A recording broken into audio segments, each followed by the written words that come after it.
cold on my eyes. I think it's the blood capillaries or something. It seems to help.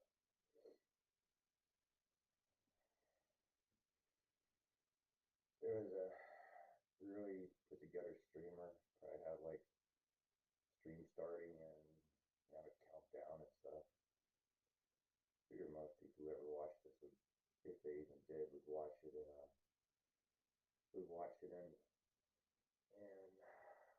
recording. Ooh, turn the volume up a little bit. Leaning back away from my desk. There we go. Oof. Yeah, I decided to start punctually at 4:30. Yeah, I should put work is better than sleep as a title. Well, cultural, cultural Armageddon. I mean, yeah, kind of. It's a really good habit. About 4 years ago, I was a little over 4 years ago when I got back from, well, names, names of places, land of the Afghans, not to be confused with land of the Cardigans or land of the Kardashians. Is there being Kardashian or Cardi? Maybe clothing.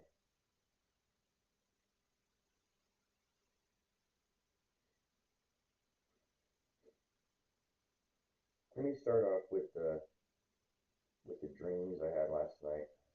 One of them, which wasn't really a dream because I was in a half waking state, just lying there.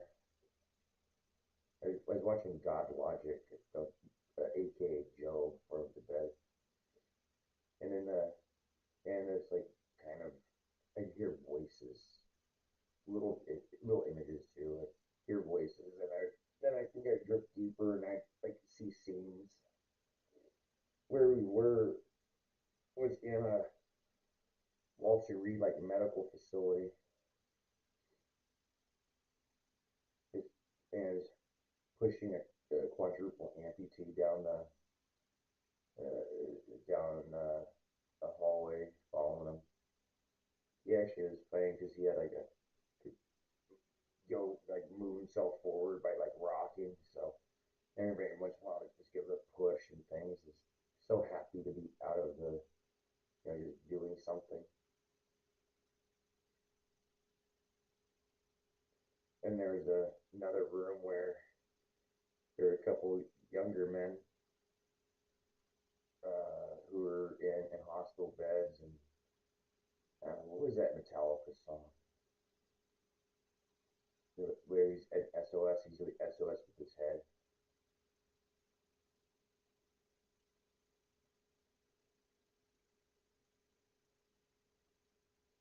and pushing the guy in the wheelchair. Like, is this the real Darth Vader? Are we gonna put him back in the suit so he can walk and move?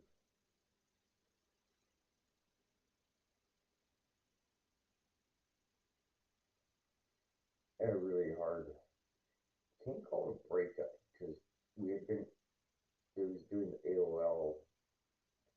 Well, the AOL didn't have official AOL dating. They probably had, which I never looked for. It was just they had a search for people.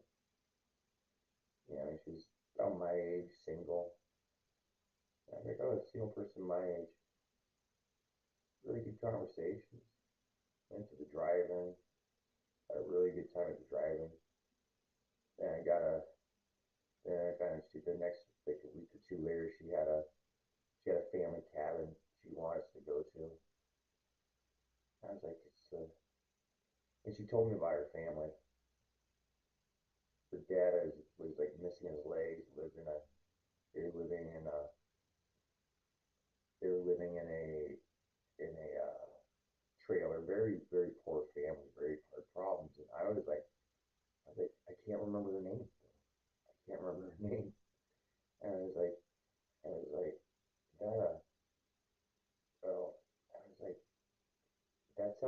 family, and I have a harder time supporting my schizophrenic father. And we're it's not extreme. If you have a house, you have a roof over your head and beds, is it extreme poverty? Well, anyway, I just like declined the offer because in our culture that means we were married, and we'd only been actually like a month or so of communicating, and I got the whoa one bad reaction. I'm shallow. Yeah, I'd be single till I was next 20 years, and then I'd find someone just like me. I was like, whoa, I felt like really bad. Because, well, no data. Oh, excellent connection. Monitoring me real good, huh? Monitoring me real good. I've been on rants lately. It's like real violent, threatening, racist, sexist, fat phobic. Wait, phobic is fear of what's hate? What would be phobia is a fear? What's a hate? Fat hate, all sorts of hate. So and that was quite long. I couldn't fall. I was lying there. Funny how lying down sounds much like lying. I'm sure with enough discipline, like a terracotta soldiers, and we could just sleep standing up. I really don't. Yeah, we can work all day long. You can just get rid of the need for sleep.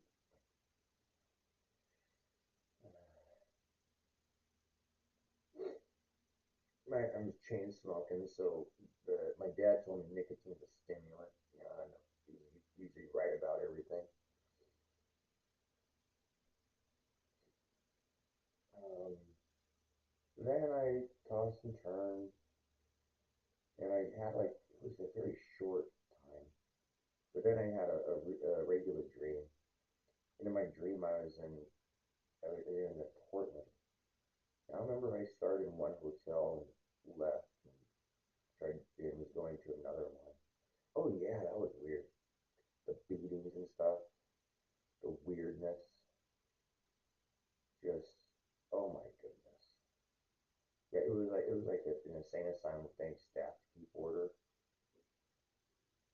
It was just nuts. I'm trying to remember. It's like keeping a dream journal, like Joseph and Pharaoh or something. Well, anyway, being blamed for everything. I'm sure she could pinpoint a time where it like alter reality, destroyed the world or something. So yeah, I got out of there, and as I was coming out of the street, I think it was like a Portland type of vibe. There were riots and things. Well, semi riots, I guess they were rioting in the place I was at. It's kind of connected to a dream I had last night where I was walking down and smoking with a guy that I know just kind of off and on, and he put his through his cigarette and ran and jumped on one of those electric trolleys and like you again. So this dream I was actually like running to along the thing. Um, yeah, there's some guy with gray hair laying down talking about contemporary issues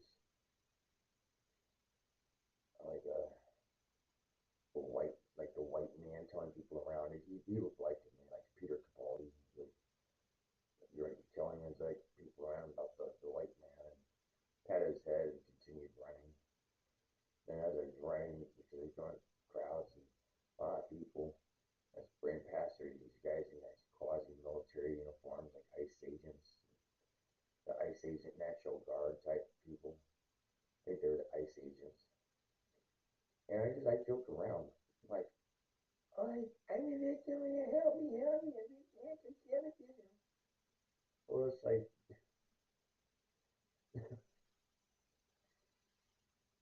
because I identify as a white person.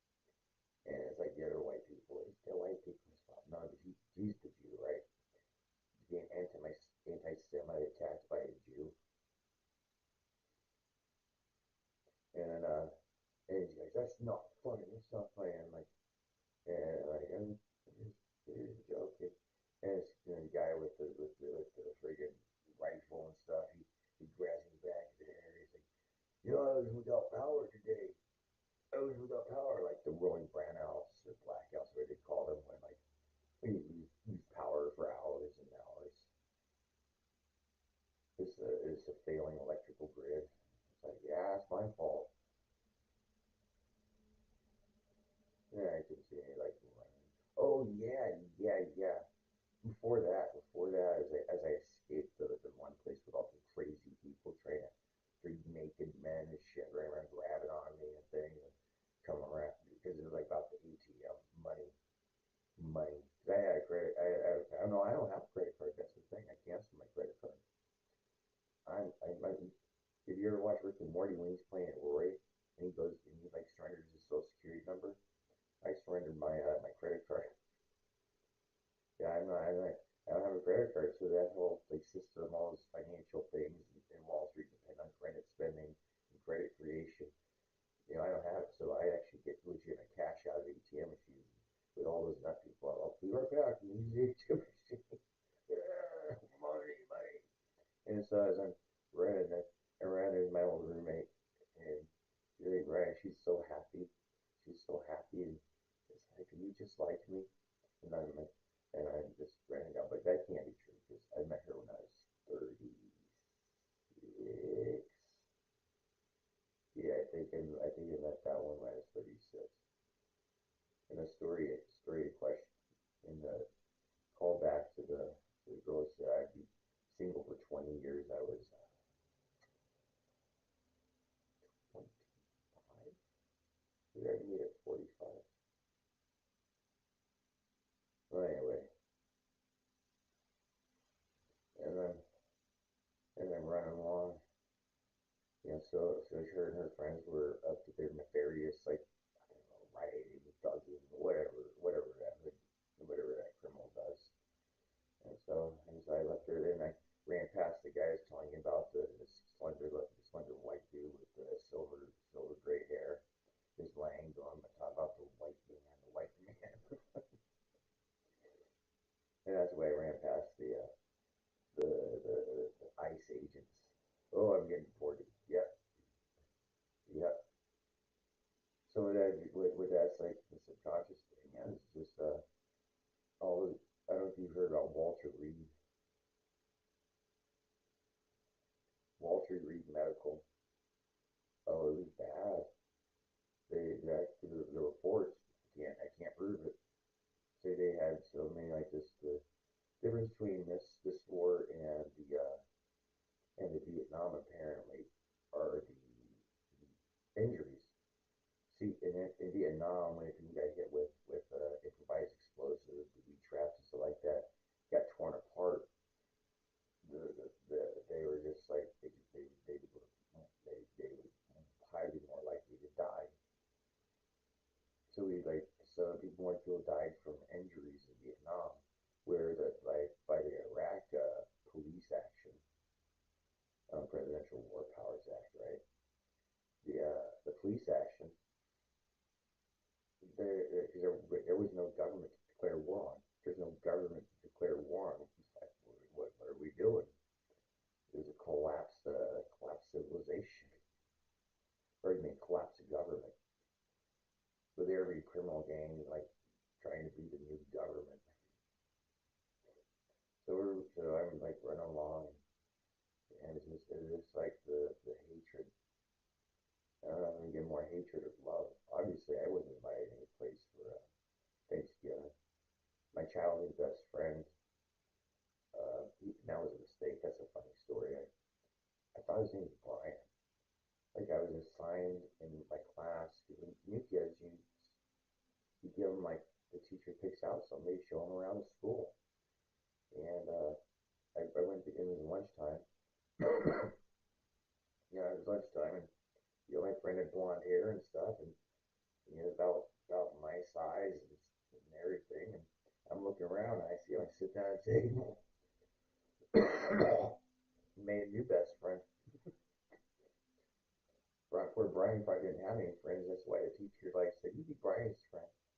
There I am with Ryan. Funny story. I did have a best friend before moving.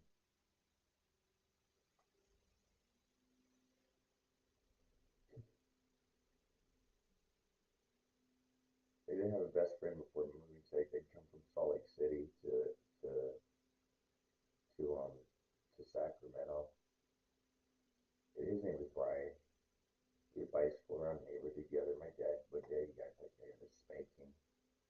So I was supposed to ride my bike around the block, like stay in front of the house. Later on, he was saying because there were child abductions. There were child abductions and like a child predator had apparently moved into the neighborhood and stuff and raising things.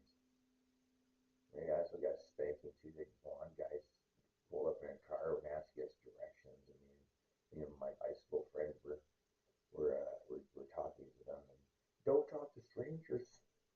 And then we moved real soon after that.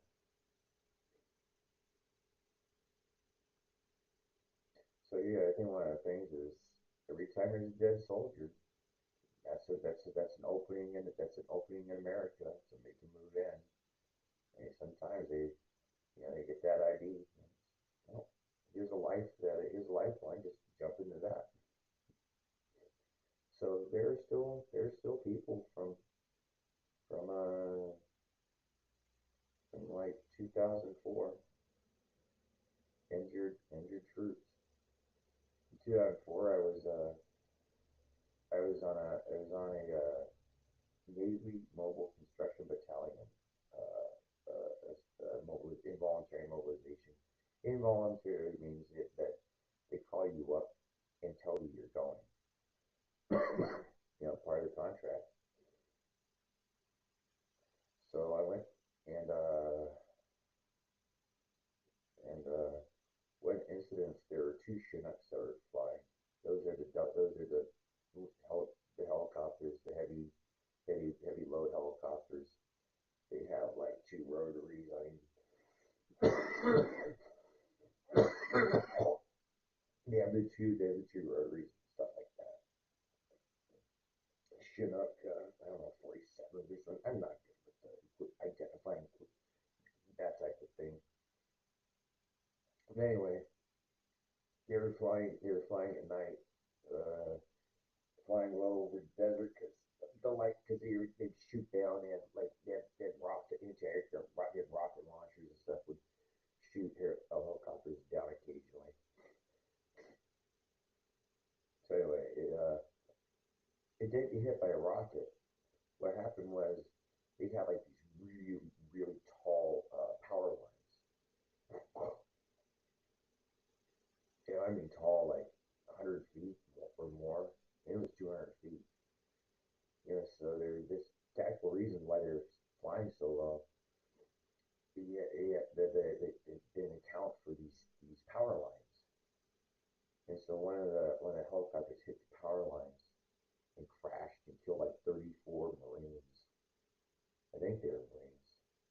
Like 34 Marines died in this helicopter crash. And in my unit, they had like these big heavy what they call hets or something. They're they're they're really armored semis. Uh, and so they went out in there and picked up the wreckage and brought it to the yard, and I was like looking at it. And then I didn't take any pictures. That would have been like too macabre. And they said don't take pictures. And, it's like I usually just if can I take pictures, I ask permission. It's like because there are areas you don't take pictures in. And so I just remember looking at it and just contemplating like, yeah, it's like casualties. So maybe some of those guys in that flight are still like in the vegetative states, had injuries, like, just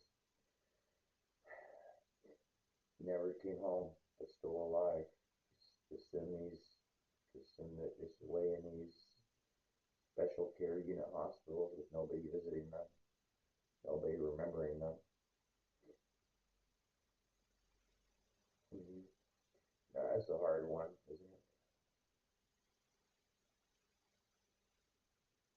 of course, the more tragedies pile up, the finding the person to blame. There are other things.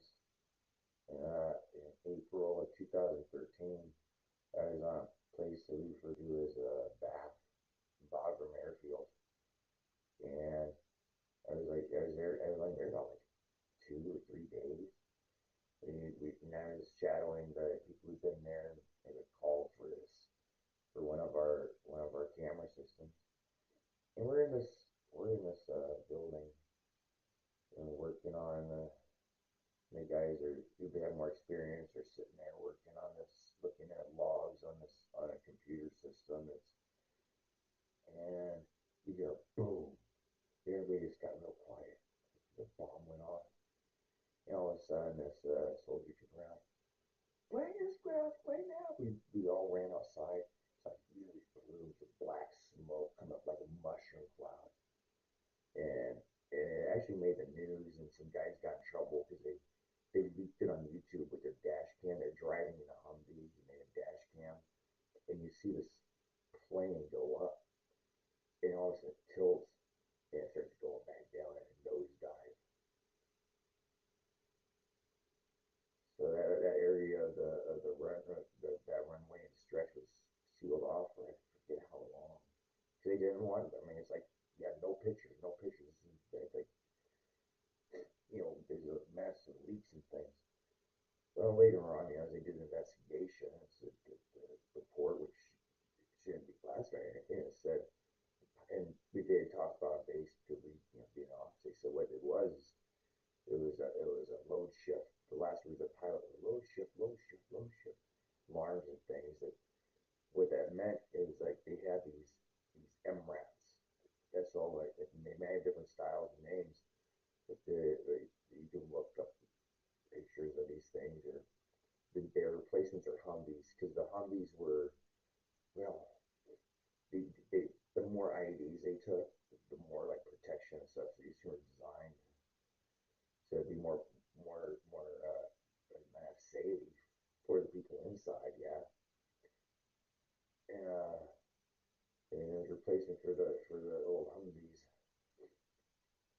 So you could see them, and as you drove around, they looked like Tinker toys compared to the plane. It was a big plane, and they load up. I don't know how many they had in there, but they drive the Humvees in, secure and lock them down. Well, apparently, as it was taking off, the straps and mechanisms that would hold them in place broke, and they went to the back, and also all these things rolled to the back, forcing the plane like at that, and the engines take like airflow. So when we lost airflow, it just fell out of the sky. Like they said, the pilot was a hero because they managed to steer it away their housing. So they had like offices and stuff. People were working at the end of the runway. So another like 200 feet or so, we crashed in this work area with a bunch of people in it. Oof. Yeah, it's the things that happen in heavy operations.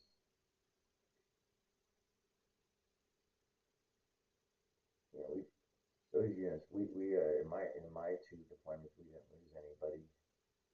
We had a we in a when we did what was called an individual augmentee program, because the Army didn't have enough people to field all their billets and assignments. We got a bunch of volunteers in 2008 during the housing crash. In 2008 in the United States was a bailout. I suppose in Europe also, pigs, Portugal, Italy, Ireland, Greece, and Spain. Entire countries getting bailouts. So we volunteered because we had nothing going on back home. I had a job at the courts, which is for the civilian sector is really good. I mean, learning is stable. Uh, uh, and hang out with the coworkers too much. We got along. But I left that job, and my supervisor said she would hold a position for me when I came back. And problem was it just wasn't paying me enough to buy a house for my dad and brothers. It was bad economic times if you're looking if your idea of a lifestyle is having a roof over your head, a nice family as that's screaming and stabbing each other. Yeah, when families start stabbing each other, and just confined like a freaking how many rats can we fit in this cage type of situation.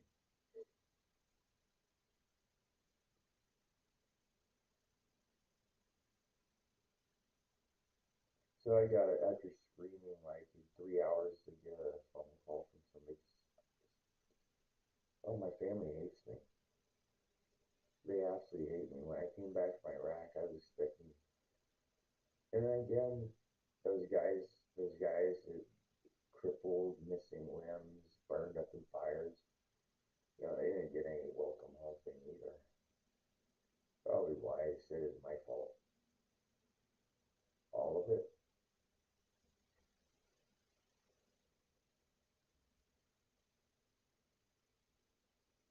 Oh, the CBs, the Navy Mobile Construction Battalion. There's like this kind of a nickname is I guess we take the construction battalion. It's called yeah, CB. But then the logo was like a B, the BSC, the worker bees.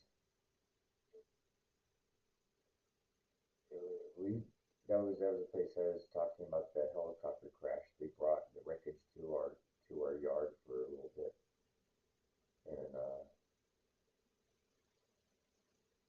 and but we didn't. As far as our unit, we didn't lose anybody. I was night watch and radio comms watching it listening in traffic for convoys. They'd leave our yard. They'd come in, and we had an incident, and everything was great for these until I mean safe, I should say. We made it through safely.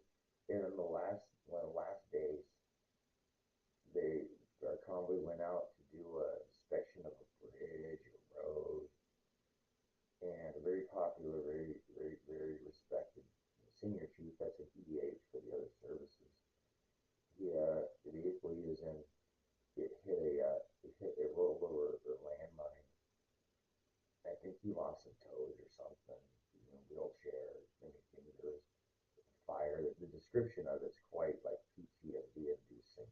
I wasn't there, so I'm sure the people on that they were very upset because it was like there was no reason that the incoming unit wanted to want us to do one like a mission, and they didn't have enough people in yet. I was one of the last guys. I think I was on watch until like the last day. I was sitting there like having this like psychotic break because the other guys had like days off, which was something we really hadn't had except for Christmas. Yeah, it was just everybody else was getting their days off because their relief was coming, but I didn't have somebody to relieve me yet. So I was sitting there, I wanted to, oh my goodness, this time off.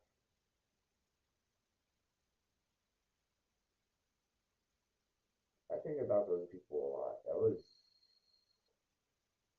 so we came back in like early part of 2005, and I was actually a West Coast. I think there was like another couple of other people from other states, but the unit itself, the reserve unit, was based out like Pennsylvania. So I actually got a little like hopeful.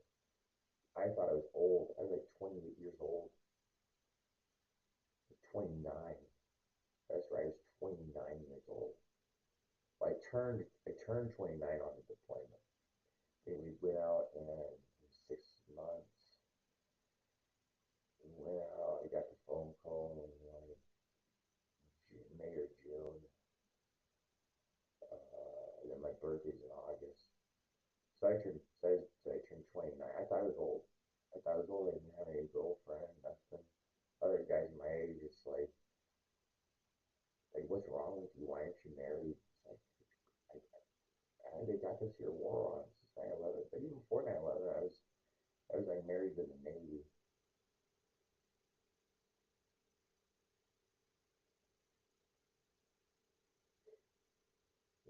that's so great when we get the Earth and vibes. I was gonna do family home evenings or home evening Fridays. It was fun, family home evenings, like family being home. And so I was trying to remember the thing. It's a Utah from the LDS church type of thing, where at least one day out of the week, have all the family together, have all the family together at dinner, play games, uh, stuff like that. I reconnected with it when I never did it. I did it with Rachel, with a girl named Rachel. I'm not stalking. Uh, too hot, too good looking for me. If Rachel's actually the female, didn't have those thoughts back in the late '90s. At least I didn't. Like LA and stuff, probably part of their culture.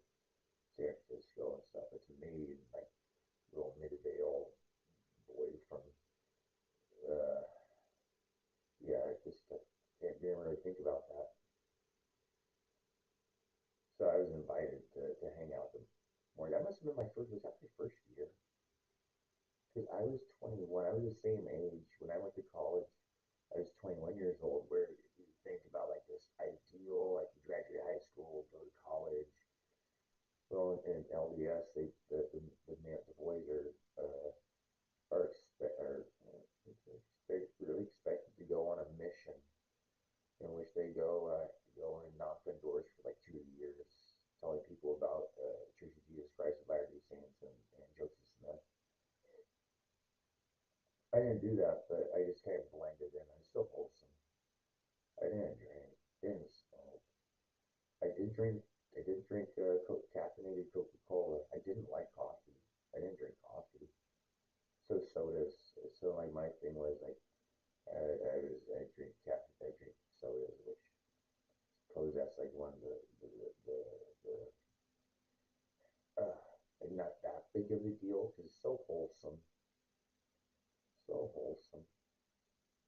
clean, so so so anyways, this girl in my class invited me to family home evening, with a friends home evening. You know, everybody there were in the LDS church. They have a center on the campus. She goes, I thought you were Mormon. I thought you were. I thought you were. Well, I am a Jack. My family's called Jack Mormon. You're just not practicing. I have a bottle of Jack Daniels in the kitchen. That's why. Changed a little bit since then. And when I became a private contractor money for more money, I figure after 2 years and two deployments, I was looking at like saving up money because I was like negative $6,000, $6,000 credit card debt. I might have still had student loans then, and yeah, I definitely did have student loans. Maybe $6,000 in credit card debt. I think my student loans might have been around like $20,000 or something, and I had like $1,000 in the bank account. It was like yeah, and then I had two homeless brothers, a dad who not employable. And that's the thing. When you know you're not employable, there's no jobs to allow you to buy a house. So it was like a lot of pressure. So we're here now. There's a lot of me's. There's a lot of me's. There's me's living on the street. I don't know where Adams are. No, one Adam's in a hospital bed, and I'm really thinking about it. I thought about it before. Is that really my brother? Like, is that really my brother? I think it is. I think we play guys on it. The stuff that he told me years ago, he didn't remember. And that's so well. He's had other traumas. He's had a lot of traumas in his life. So he's not a war veteran, except when you realize that there's a war in the streets and there has been. Oh man, if you consider crime and violence war, yeah, we get an explosion of it. And there are people who like it. There are people who love it. And in fact, they make their living like having chaos parties. When the cops are just put everything, there aren't enough dishonest state police force, and then we'd have to have a one-to-one like person to cop ratio. We'd have to have all of our freaking arms like cop ready to take us down if we get like rowdy. So yeah, just having fun, going getting free shopping, getting your free shoes, free clothes, free liquor,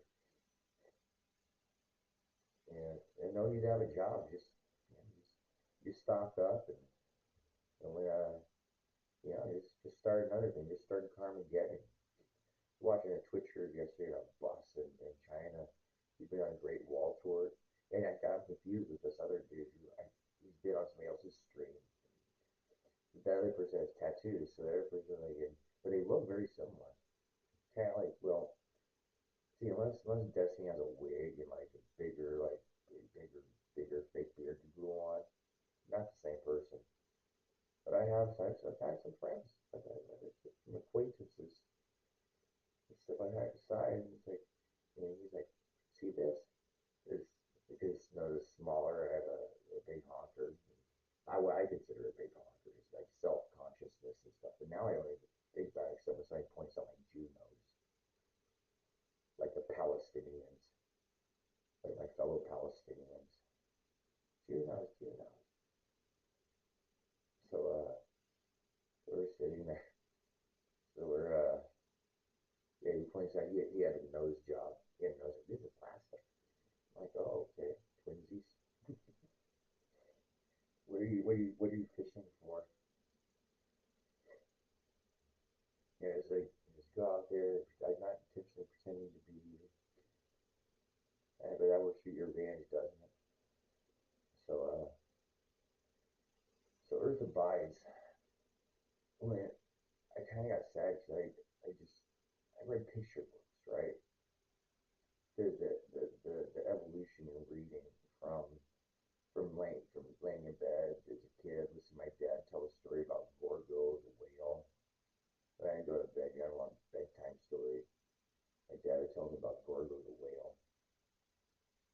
Just make up stories. And then there were picture books. Then we had like picture books and there were books and like this is that is that apple. Fido went for a ride, and it had like picture of dogs and stuff. And so parents read to me that like these old golden picture books. I think I have an example of one around the corner. It was popular, semi-popular book series for children to help them learn to read. And eventually graduated to some comic books. I can't remember comic books, just picture books. And eventually the sentences would get bigger, reading comprehension. And one of first, the first book that wasn't really a picture book was Boxcar Children. It had pictures at the beginning of the chapter. And it was just about these kids who had no parents. They lived in the boxcar, an old train boxcar. The Adventures of Homeless Children.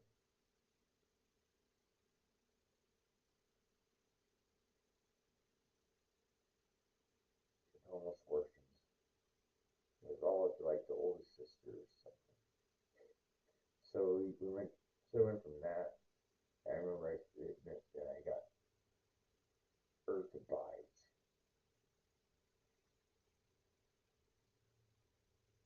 It was from my progression. I think I won an award for reading My Little Puppy. I won a blue ribbon for reading for like doing reading My Little Puppy. Maybe even before third grade. It would have been third grade because in my second grade I had to repeat it. My mom said it was because we moved around so much. I would did get a stable school. And my first school in Sacramento was Cliffwood.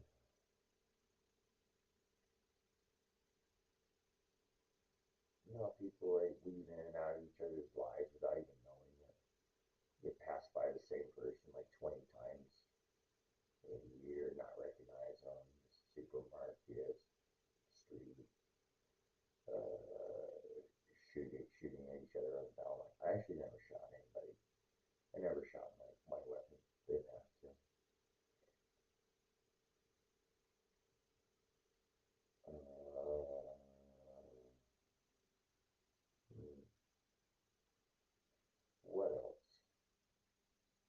Oh yeah, to back the title of it, Earth Abides. So Earth Abides begins in an empty city in New York, Chicago style. I don't know if I don't know if there's skyscrapers, but buildings 10 feet, they're 10 stories high and stuff. The description. Anyways, there's like one adult, and he's gathering children who survived whatever happened. And throughout, because he's from the previous world.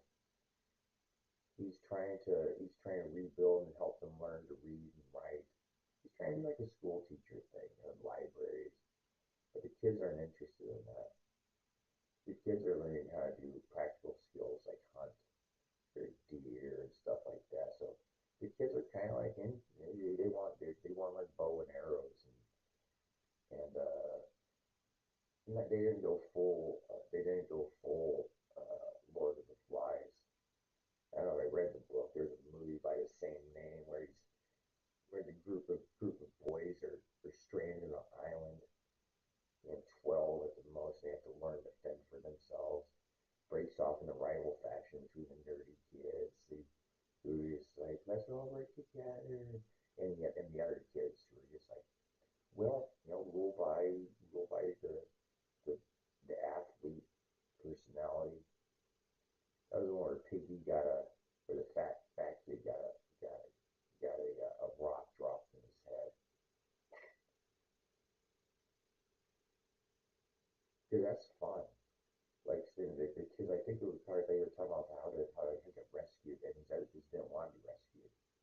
They loved it. They loved going feral.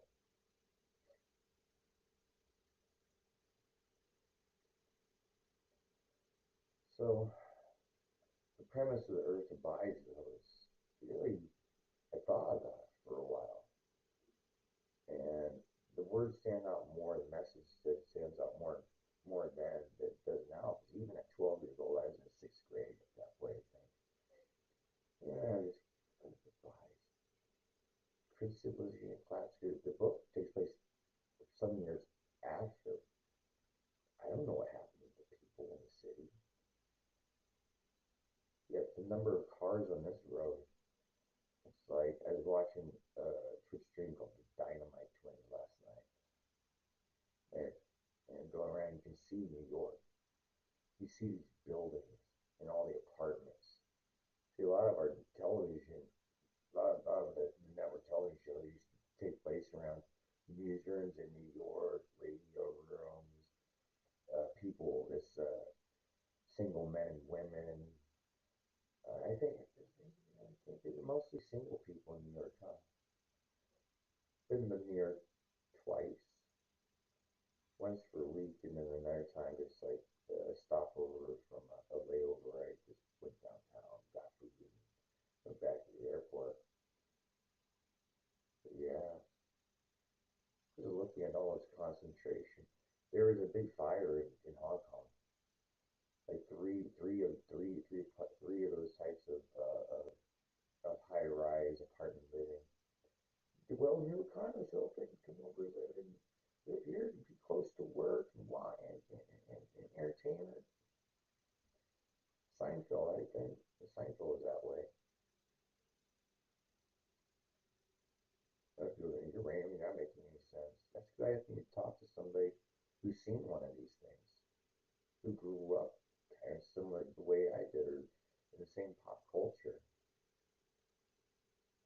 There are so many millions of Americans who don't share that type of, well, there's this weird like religion and things. I haven't read the Book of Mormon. I haven't read. Well, I've been reading more and more of the Bible. I'm on a hiatus. I think I left off on like the first part, Exodus.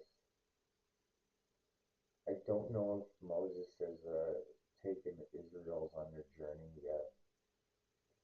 They're going back and forth about getting them 3 days in the wilderness to honor their God and have their barbecue. And, I mean sacrifice. And, yeah, they want 3 days. They barely back and forth about Moses taking them for 3 days off. Either Pharaoh doesn't trust them to come back, or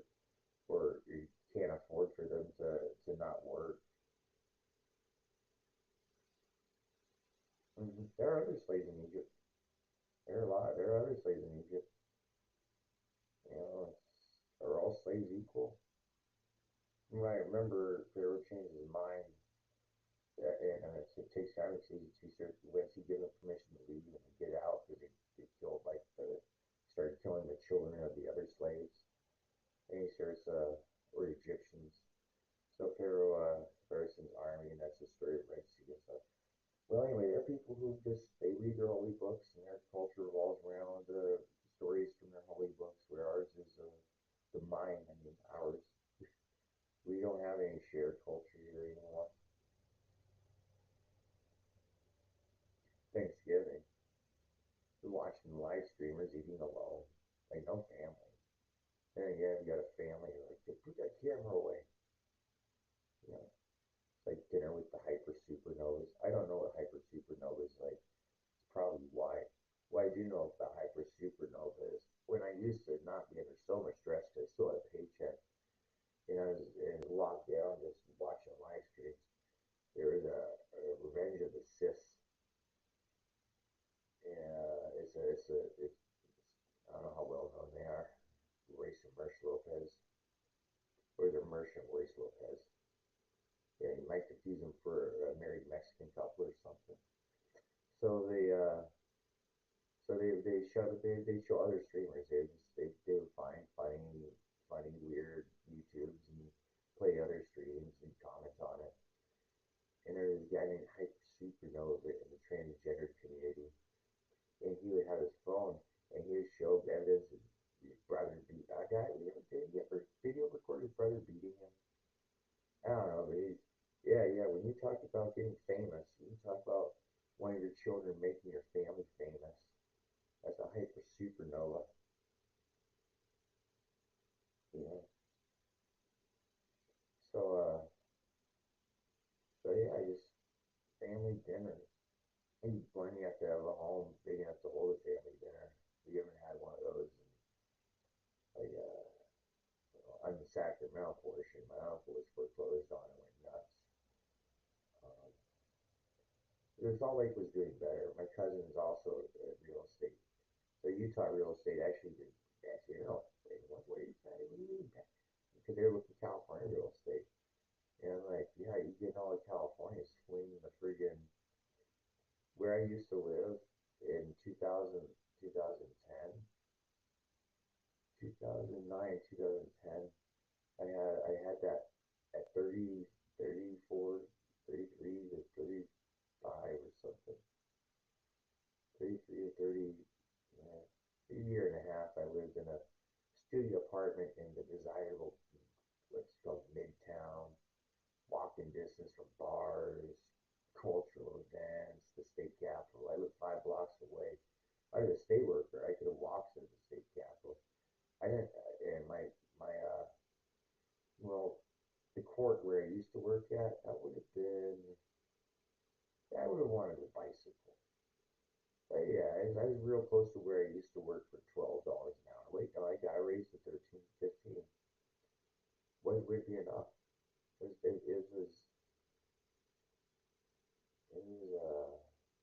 emergency unemployment and stuff. But doing calculations, it seems like unless you're willing to take out more and more loans, more and more credit cards, uh,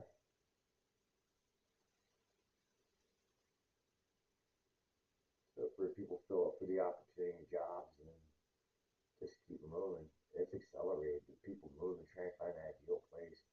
My stepmother used to be online looking at housing prices in places like Iowa, Idaho. Look at all these things. What we'll do is we'll sell this house. It's worth. I think he bought for like 80,000, like 400, 500,000. What a great investment. I mean, it's a full boy. If you saw it, that's California. There are houses that are it's just yeah. You look at Silicon Valley. I think they showed it like a shed. Those like tiny little old toy car home for like $60 million. Because if you get in Silicon Valley, if you get jobs in Silicon Valley, you might become a millionaire, a billionaire, a gazillionaire.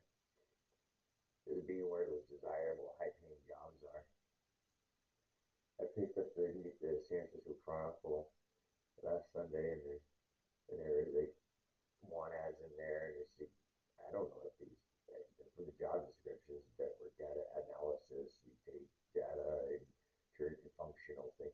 Yeah, you can work remotely for like $200,000 a year.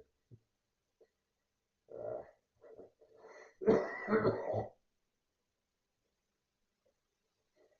I remember reading about there were a lot of Google workers in San Francisco, and and Google got their own buses for them. Google would have their own buses to go pick up their workers. Well, they were the work they could they well once you start getting a high income person in there, it starts driving rents up. So and then they had the Google Glass with the cameras, and people figured out that these Google workers had like cameras and things on their glasses, high tech, because they're cutting edge. They know more about what the products available than we do. You know, the cool things that people making $500,000 a year can afford.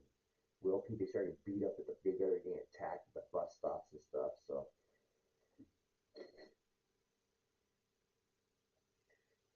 I wouldn't want to move to San Francisco. I hear it's turning into food deserts. Like you live in a high rise. You get that what used to be a luxury swank apartment for this cool hip like Austin Power like 1968, 1968 swinging 60s. Just I don't know what disco has been, but party. You know, just the swinging 60s. Oh, with free love and take your clothes off. You get those people who like with high incomes and living on bachelor pads to like homeless druggers shooting up outside. So maybe it's more like the collapse of the city. Maybe it's more of a collapse of the city. The last people left the city after they evacuated.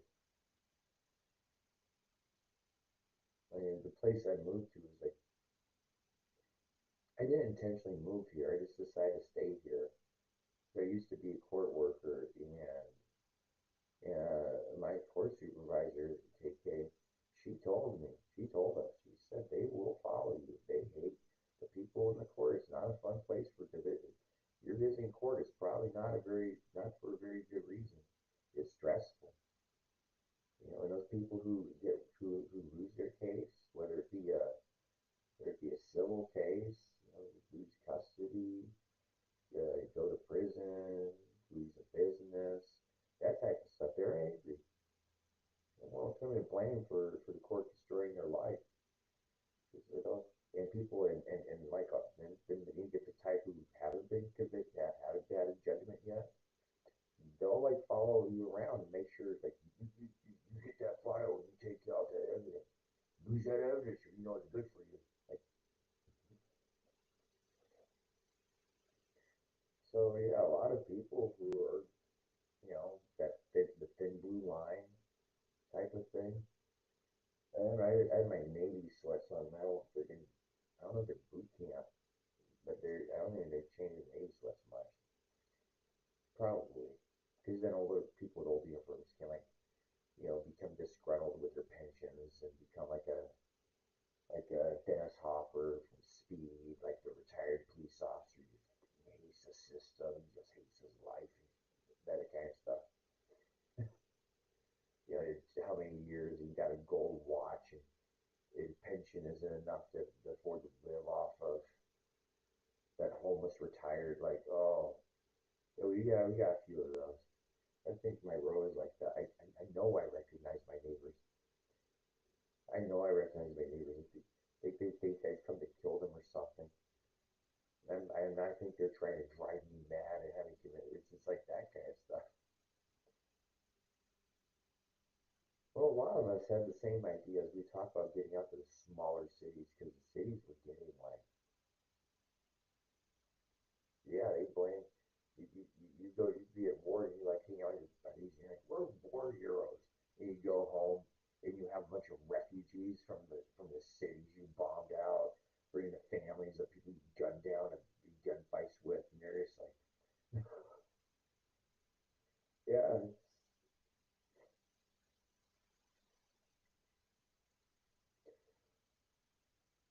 A lot of people like where they live until like it until like they get driven out, like they have to carry whatever they can belong. Just constantly. How many times can it happen? Somebody go to the city and gets blown up, and like their few possessions, like that retirement thing. That's not a reality in a lot of places.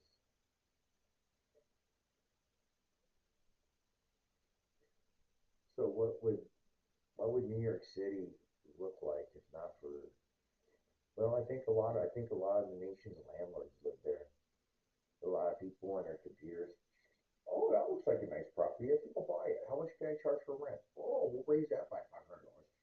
My metrics show that the population growth and the job growth in this area is most conducive to a good investment. I buy this house online today, in about 3 years, it'll be like three times as much.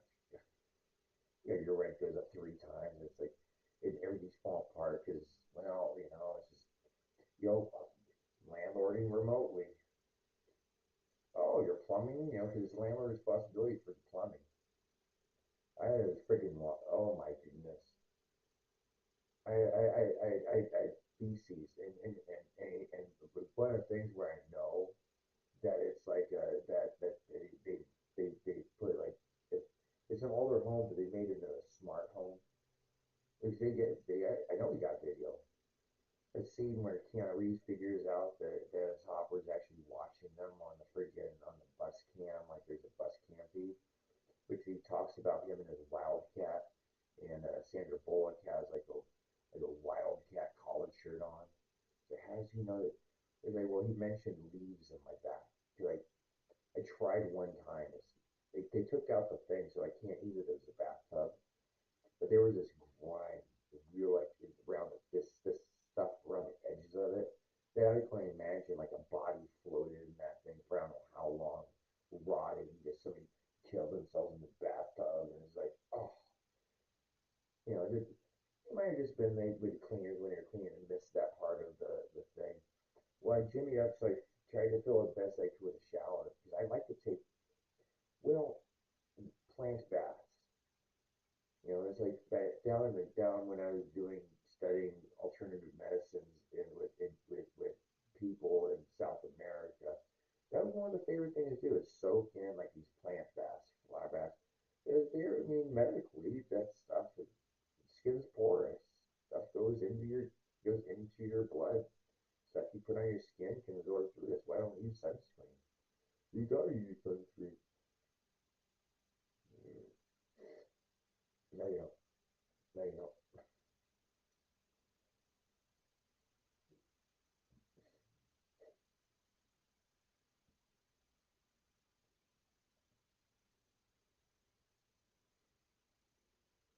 Yeah, so that dream, waking up. I don't know how much I slept last night. I feel like the dream of running through the city and like with a big military police and people waiting to freaking start smashing stuff and beating other people. Like, get out of my city! You're driving my red up. Yeah, even America, even people who already live in America could be immigrants. It's just new people. Oh, we're all moving here. There's no place for you to live. Like with the California fires, that's why there's so many people. That's why there's so many people who like look at like the Marjorie Taylor Greene's Jewish space lasers.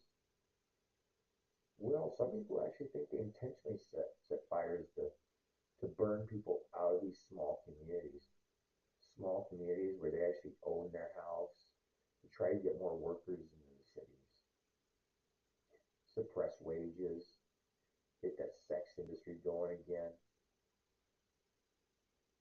and talk about a great city capturing vice bondage today. That's a reading for another time or another review. That's a college class in and of itself. That's assuming that these kids actually want to, 'cause they want to kill all the adults. Oh my goodness, do they want to kill the adults for ruining the world, for murdering their fathers and stuff? We have like a whole lot of Oedipus stuff going on. Opus Rex, for those of you who aren't like either self-educated because you like to read or took college courses in the subject matter. I myself took a college course in drama, and one of the plays that we watched this day was Oedipus Rex. Plays as moral tales. I forget exactly how the king's son, how they end up being raised by different people, and yet, the civil war breaks out. The son is raised on the opposite side. He thinks the parents that raised him are his parents. He hears prophecies that he'll kill his father. And like really, Bruce is like it's a dark prophecy. How did you know? I was seeing a psychologist, psychiatrist at like 4 years old. I guess my mom was pregnant at the time. I was asking my dad if there was a Church of Scientology. And he's like, no. I just remember sitting with the being asked questions like, why do I want my mom to die? I'm like, I didn't want my mom to die. Why are you asking me that? Well, my dad said that there's a prophecy that I'd kill my brother, my younger brother. He's my first younger. I didn't have any. I had older cousins, but I didn't have any. So I was like, I was actually I didn't have a brother or sister. We didn't know. Yeah, I assumed it would be. I think I assumed all kids were brothers or something. I don't know. I knew my cousin. I knew my oldest. I knew my cousins. Some of my cousins were girls. Anyway, I wanted a little brother. It's funny. I'm trying to remember that. I remember if I did I freak out. Did I actually have a sister? That's what I'm thinking. Like, did I actually have a sister? He's child. My brother, I was asking him about a memory he had. He could not get about when he was six. He had a memory from when he was six that I've heard a few stories about, and he told me he used to remember. So anyway, I think I might have had I think I might have a sister at one point. The reason why I think it's been so long, and probably I only had her for like a week. Or when diapers got changed and she didn't have a pee pee. I was like, why does she have a pee pee? Why does she have a pee pee? Yeah, where is it? That type of stuff. You have normal human development. Now we don't have anybody who knows how to have a kid. That is, I just don't know. I just don't. There are a lot of people who want me dead, specifically. I mean, I'm a leader of something. Maybe a small insurgent cell. It's like resist,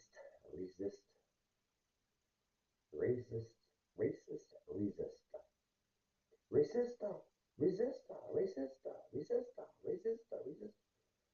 Yeah, it's like that's a foreign army, dude. What do you mean? Just go along with this? What was happening? All of a sudden, that's not my dad. Like I know what my dad looks like. I try to help obey my dad as much as possible. And that thing ain't my dad. That ain't my dad. I think he killed my dad. That type of world.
I didn't want to be a Ruby Space that can chain smoke on live streams.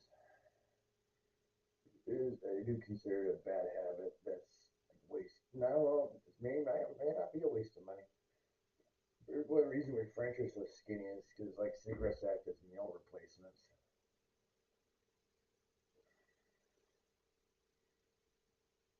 Yeah, when I say bad, it's gonna be like a freaking Ruby. Just get well, it's like got her dad as an addiction. I'm not addicted. My dad's been trying to call me all my lies about smoking for like years. And there's a time I was on the phone with him, the guy came up, knocked on my window, asked me for a cigarette because they didn't get my dad could hear me. Like I'm like, fuck off, you freaking like spying on your own children. I know it's because you care about them and everything, but then again, he's part of that. He's part of that free love generation who then try to be a freaking good family guy and stuff. And well, the past follows.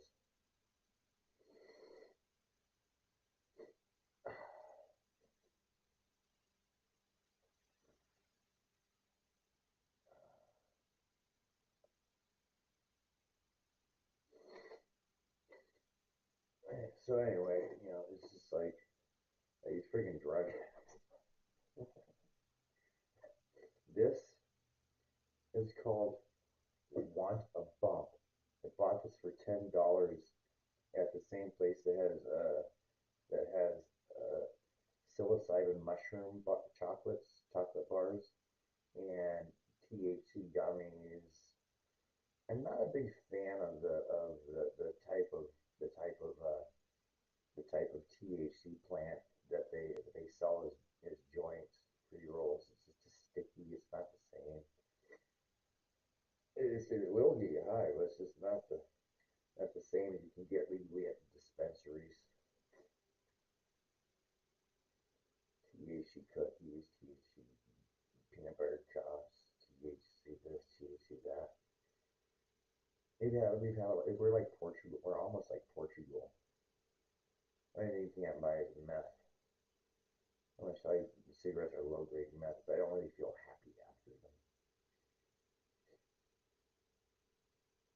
It's like all these medications. You aren't doing the good. It's like doctor supervision. One, this is I don't know what this is. This is not cocaine.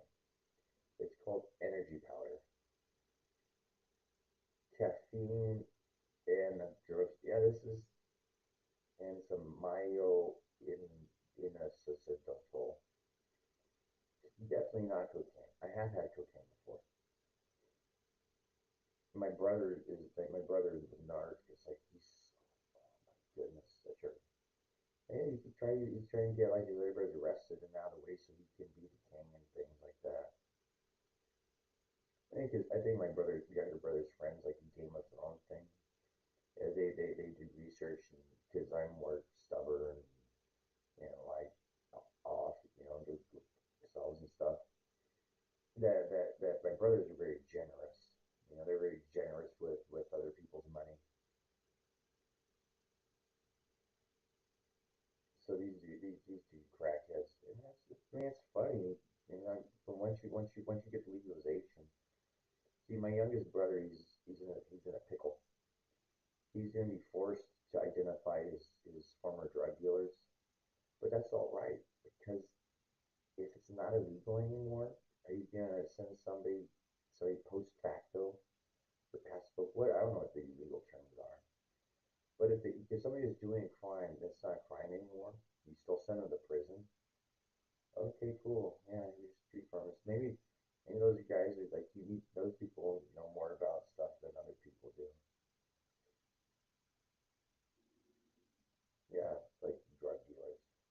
See, that's who's the most violent right now. And they said it would happen. I don't know what it looked like. It was pretty bad. Yeah, it's pretty bad. You mean a person who obeys most laws, which really actually I don't walk around people with laws. I don't just randomly jump on people. I don't run up behind them, hit them on the head. I don't like freaking throw rocks through windows and stuff. And like we have so many rules and regulations, not only in laws, but but if you're just, it almost seems like if you're just a normal person with common sense is different from other cultures, huh? Because people came here expecting like things to be illegal or legal, like what was okay in their place. That's what's driving the Tim Pools like insane. See, and many of these said that these established cultures, there are things like one tribe has a beard, the other tribe doesn't. So by looking at my beard, you can just dress however you want in America for the most part. Sandals, boys wear sandals, girls wear shoes. For many girls wear, oh my goodness, for many girls, me come from a place where girls wear sandals. And, oh, those sexy toes, showing off that you have all your toes. I was reading a thing more in depth on what life was like during Jesus' time in leprosy. Leprosy isn't something we see like much anymore, but like open sores, you get infected, like flesh-eating diseases, fingers rotting off. And it was like that's why the cleaning was so, and so description that he would clean them, like he would clean people's sores and and they're all gross and stuff, like an open air hospital. What was going on?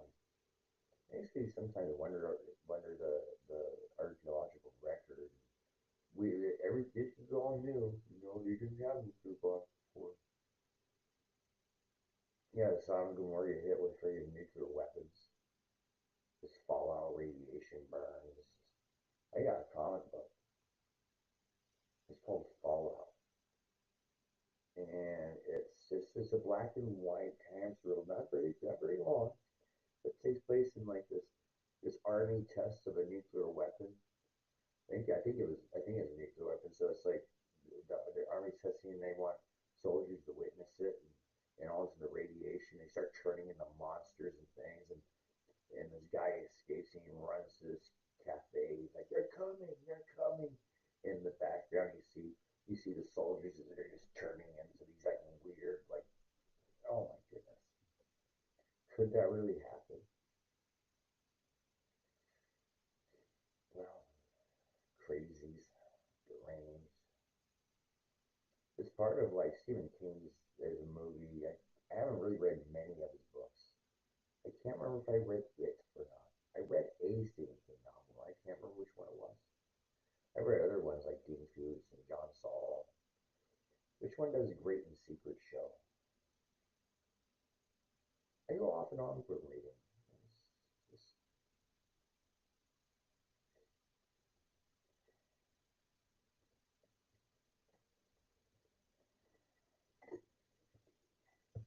Dr. Aikenlaub's home tonics and refreshers for daily health and danger.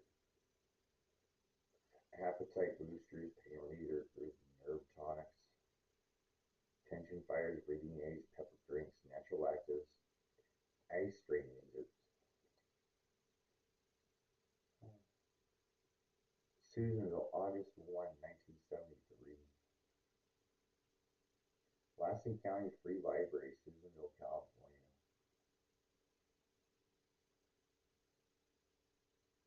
When Dr. Aikenlaub's first book, has a little asterisk, a Minnesota Doctor's Home Remedies for Common and Uncommon Ailments, Prentice Hall, 1960. He was swamped with thousands of letters asking if he knew of any more home tonics and refreshers like the few he mentioned. Now, in response to the heavy demand, the famous Minnesota doctor has put together an entire book of these wonderful natural tonics and fitness aiders and energy boosters.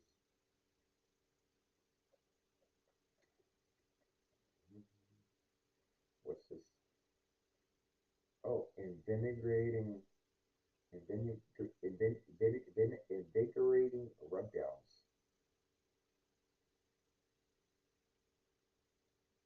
And figure all in return for 15 minutes or less of mild effort and about 2 pounds of ordinary table salt. The rest of the equipment can be found in almost any home. It is not damaged in any way by this procedure. You'll need 1 quart basin or bowl, 2 pounds table salt, two bath towels, shower or bathtub equipped with shampoo type hose and spray head. A small wooden stool to sit upon inside the tub or shower also helps, but is not essential. Preliminaries.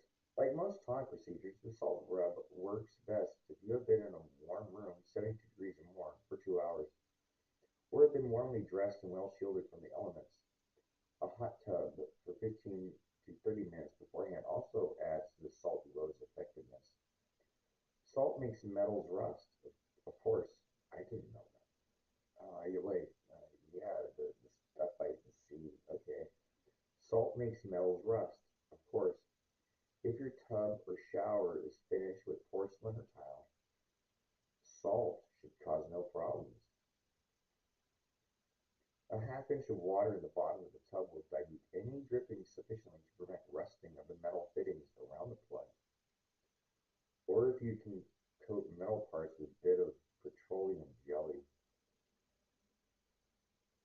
Oh my goodness.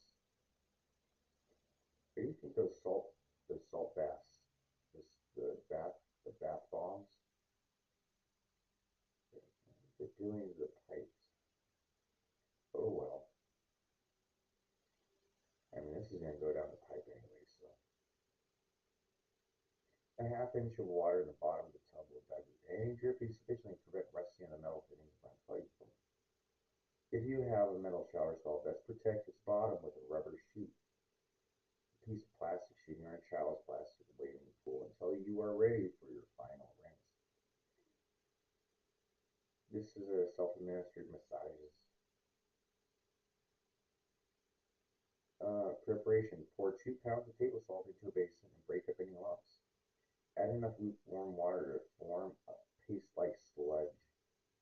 Strip and get into the tub or shower stall, sitting on a small wooden stool if you have one available. Moisten your entire skin with lukewarm water unless you are still wet from a preliminary tub bath. Back in 2014, around Christmas time, I was buying gifts, and I bought this. I was walking through, and I'm not gonna lie, there were two girls working at that kiosk. They were selling Dead Sea Salt products. And so there was Israeli girls, and they're selling these cosmetic products, and so oh yeah, I'll sit down in a chair. They sat me down in a chair, and they like apply these different things, and yeah, my favorite was this like kind of a clay that was supposed to absorb fat. I think they said they pulled fat out or something because you put it around your kind of chubby little jawline, put it around, and then that's like a magnet that you just like. There's just cool stuff. But there's instructions for how to make your own home salt scrub.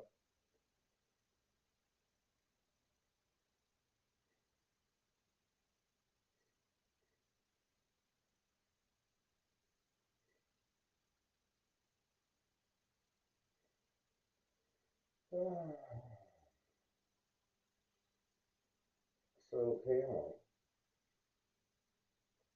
I was yeah, I noticed this is like well, if you study the communist philosophers, economists, one of the things they say is really important is to destroy the nuclear family.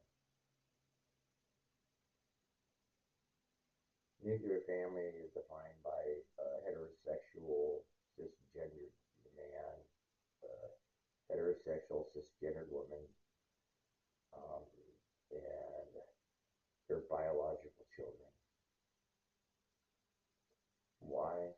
Because when you have a family, you actually you probably care more about your family than the state.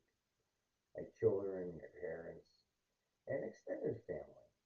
Like family can do things for each other. When I was a kid, my mom and her sisters, cousins who lived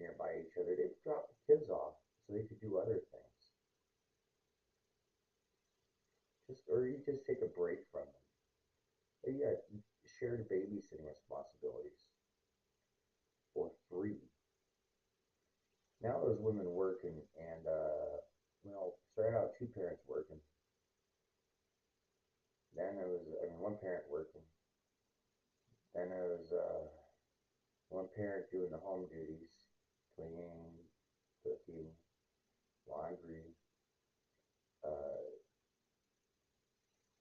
taking the kids to school. It was a full time job. Then they both started working. And then they separated with divorce. So there's another side that makes communism very like appealing to certain types of people. You don't want to be selfish with your body, do you? That couple that could be more eloquent. Just kind of drifting and rambling.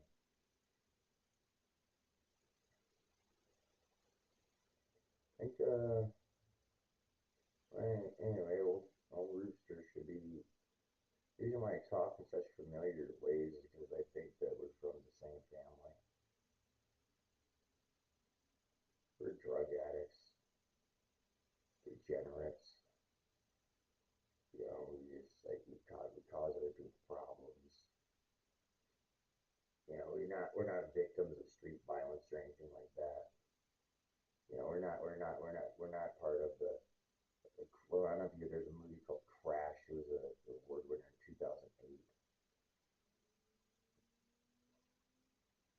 It's I don't know the term for it, but I think there's like three or four different storylines going on. They'll cut to different like what seemed disconnected, and at the end, the characters who are doing separate journeys come together in weird ways.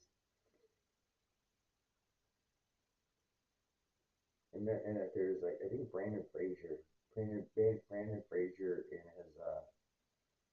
his wife, they're coming out of a gala or something, and they get mugged by two black dudes. They get mugged by like two black dudes, and the sensitivities are like not reporting it because that would look bad. You're like, that was just like, oh my goodness, we just got stereotyped.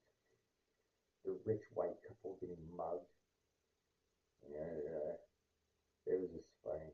It starts out, these two young black guys are walking, man, look at these racist people. They look at, we could be college students. They're walking down, like talking about how racist people are. And they go and they mug this. I didn't know he was, I don't think it was like, yeah, it's just a random street crime when you're on, when you think these people are not subject to that, and all of a sudden it happens. Yeah, it was kind of a really interesting thing. Well, one of the kids, he's trying to reform himself, and he gets at the end of the movie, he's like left to a different neighborhood. He's like not influenced by the hood he was in, and he's hitchhiking, and this off-duty cop picks him up. He's like, oh, this will show like because he's trying not to be racist. He gives a young black guy a ride, and they're having a conversation. And it starts like intense, right? You think I'm a, and he goes, and the black kid has he starts carrying around like little Catholic thing, the patron saint of travelers or something. He started carrying around him, and he puts his hand like he has a gun, right? And off duty cop, he's not in uniform. He doesn't know any cop or anything, and so he's getting because he has a holster like that you can't see, and he's looking at this black kid. He's like just freaking out and getting all like, ah! And he's like, really? Check this out. And he pulls his hand out real fast, like, boom, boom, boom. Thinking the kid would reach for a gun. And he's like, oh. And there's like this little cat because he had one too, right? They both had the same little thing. It was that kind of movie. It was it was showing actual things that could happen, things that it was normal life. It's a movie documenting normal life. And a lot of people don't like that. They say more Fast and the Furious. More freaking people hauling guns and drugs down a highway. But I haven't seen the Fast and Furious because it doesn't interest me.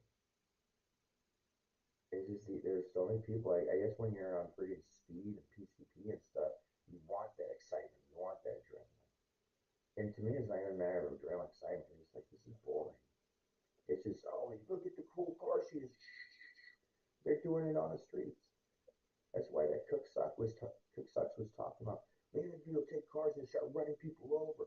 Carmageddon, Carmageddon. Just run them over.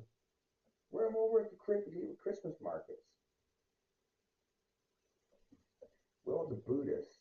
See, people think Buddhists are nice, gentle people. And they have their own holidays and their own codes and customs and stuff. So we have Christians and Jews and atheists and Muslims. We have Buddhists, and then they have different branches of it.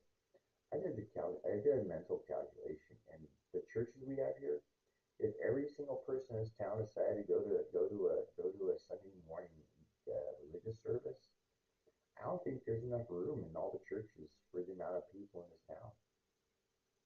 For a long time, I joked that the national football Sunday morning football was the national religion.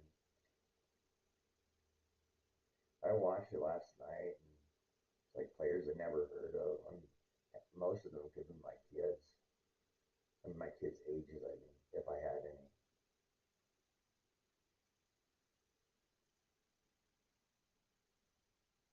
And now then we watched it for so long. It had this problem where I've seen that play before. I've seen that before.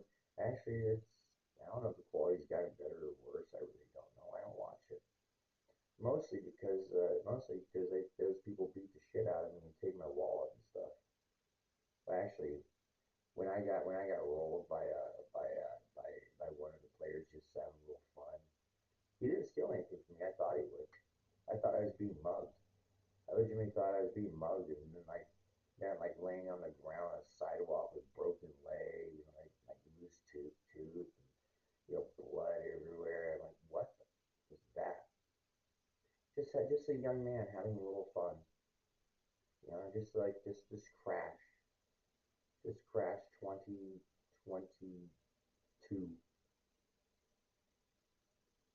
and then I think I ran into the WWFers and stuff. Just the athletes. And you talk about engineers, you talk about people with like my class of people, contractors who are making like $100,000 a year, $125,000 a year to like McDonald's, Walmart. Yeah, the actual wages, the hourly wages, no benefits, and I'm qualified for those. I'm actually qualified to work in the port. However, it's they have some nice hourly rates and stuff, but I'm not in a position.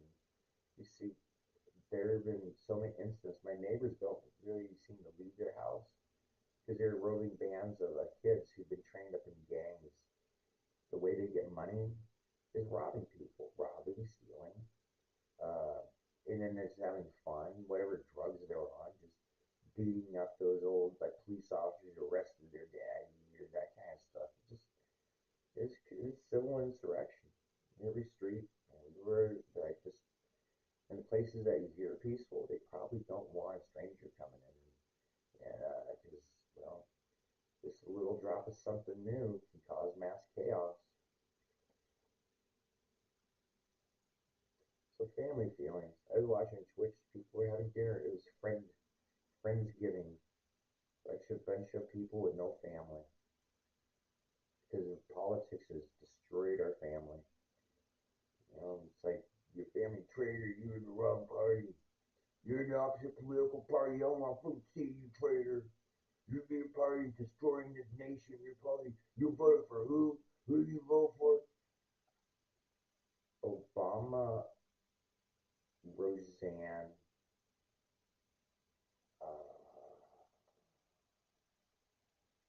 who's after Roseanne? I don't think I voted in 20, no, 2016. But, yeah, I didn't vote 2016. Didn't even bother. I would, yeah, I don't know. I don't want Trump. Trump is like, he's gonna destroy the country.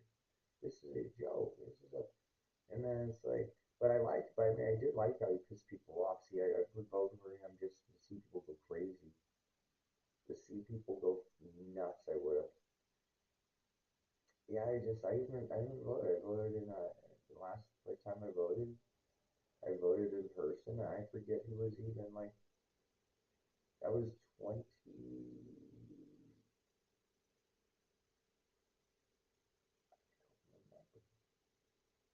I don't remember. I didn't bother voting. I know you have no excuses. Then you didn't vote. You can't blame anybody, but you're still.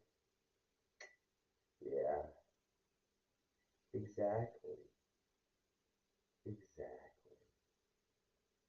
I have no one to blame for my life but myself. Mhm. And the politicians have no one to blame but the people who are with money. I mean, with jobs. Because I haven't worked in over 4 years. Now, my company may be still like, in order to get contracts, may, anyway, that is a whole different story. Yeah, arguing if I'm still receiving a paycheck and committing time card fraud, or if I got fired and didn't resign. Yeah, yeah. Well, if we get fired, if you resign, you'll get like unemployment insurance and stuff. And so anyway, government money, free, free, free, free, free, free, free. Congratulations, Madani, Mandani.